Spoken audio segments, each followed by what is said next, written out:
Chronique d'un changement de vie, le droit de vivre. À la croisée des chemins, là où le choix tue le choix, un réel tourbillon où je me trouve, des questions existentielles, une vision du futur de l'humanité à la fois exaltant et terrifiant, une inquiétude pour les générations futures de laquelle fait partie la chose la plus importante de ma vie, mon fils Bilal.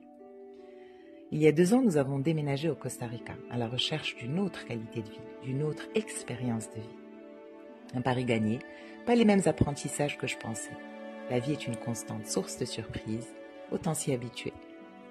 J'en parle au passé parce que le cœur gros, nous avons quitté le Costa Rica. Des histoires administratives et aussi un besoin de respecter l'évolution de Bilal et la mienne. Nous avons vécu tous les deux un réel changement de paradigme. Vivre au milieu de la jungle, c'est différent, tout y est différent. Et c'est là qu'est tout l'enrichissement. Souvent, on part vers du changement en continuant inconsciemment à s'accrocher à notre zone de confort. Vivre dans la jungle force à lâcher prise avec la zone de confort et embrasser le nouveau, apprendre à danser avec lui. Un véritable challenge, surtout lorsqu'il y a des histoires humaines qui viennent opérer un séisme en cours de route. Les histoires humaines, il y en a partout. Changer de paradigme ne les élimine pas. Elles prennent d'autres visages, d'autres formes seulement. Nous voilà 2 ans après, différents, grandis, forts et fragiles à la fois. La jungle nous a apporté de la connaissance, de la joie, de l'apaisement. C'est une école à part entière. Vivre dedans est une école à part entière. Elle est belle, puissante et nourrissante. Elle se suffit à elle-même. L'opposé de ce que le monde des humains a créé. Un monde dépendant où la loi du plus fort s'appelle l'argent ou l'équilibre, mais pas l'objectif.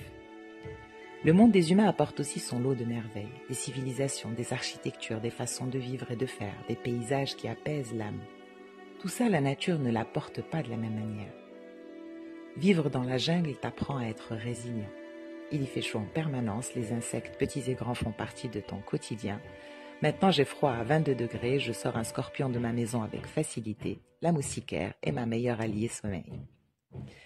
Vivre dans la jungle t'apprend à te contenter de peu. Les produits du monde entier sont indisponibles. Il y a peu d'offres, mais tellement de délices à recevoir les choses du quotidien, sans valeur, auxquelles nous sommes habitués, qui sont rares dans la jungle. Un exemple rigolo, la krata.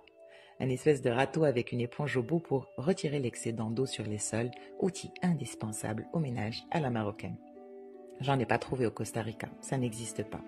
J'ai dû me la faire ramener du Maroc à 20 fois le prix de la krata. Mais quel bonheur de la recevoir. Vivre dans la jungle t'apprend à adopter le rythme de la nature. Au Costa Rica, toute l'année, le soleil se couche autour de 18h et se lève autour de 5h. Toute l'année. Un rythme qui apaise. Tout le monde a le même rythme. À 21h, la plupart sont déjà couchés et à 5h du matin, c'est normal de recevoir des WhatsApp. La vie démarre. Vivre dans la jungle, c'est aussi se connecter vraiment à la nature et à ses messages. Parce que chaque être porte en lui un message. L'araignée t'invite à la persévérance, l'écureuil à ralentir l'agitation mentale, les papillons à la renaissance. Dans les villes bétonnées, la nature est chassée. Elle ne peut plus accéder à toi pour te délivrer son message. Dans la jungle, tu as accès à ces messages tous les jours. Vivre dans la jungle, c'est avoir seulement le bruit de la nature. Une voiture par-ci par-là, des rires. Mais rien qui soit fort, omniprésent et agressant comme le bruit de la circulation par exemple.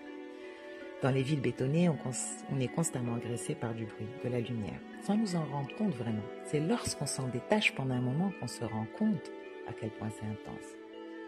À chaque fois que je suis revenue du Costa Rica, c'est la première chose que j'ai constatée.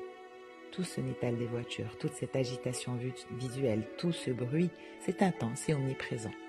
Au bout d'un temps, bien sûr, je me réhabitue, mais dans l'inconfort, toujours. Vivre dans la jungle apporte d'innombrables merveilles, mais pas toutes les merveilles, et le monde porte en lui beaucoup de merveilles. Avoir comme responsabilité un enfant, l'ouvrir au monde et lui donner les outils pour naviguer dedans, implique d'être dans le monde pour y faire son entraînement. Être dans la jungle prépare à vivre dans la jungle. Être dans la jungle ne prépare pas à la vie en dehors de la jungle. Il s'est imposé à moi le besoin de tourner mon regard vers une autre possibilité de vie en évolution avec le besoin du moment. Et le besoin du moment, après 2 ans dans la jungle, est d'exposer Bilal à l'urbain, un autre urbain que celui qu'il connaissait déjà, celui du Maroc, mais l'urbain de l'Europe. La recherche, les explorations sont en cours, les prises de conscience vont bon train. Je n'ai jamais été aussi proche de l'exploration de nos besoins. Je te partagerai mes évolutions. Je pense que c'est important de continuer à considérer que le changement est possible, que vivre comme on en a envie, c'est possible, que les limites ne sont que dans la tête. C'était Kenza Ben Moussa. Merci de m'avoir écouté. À bientôt.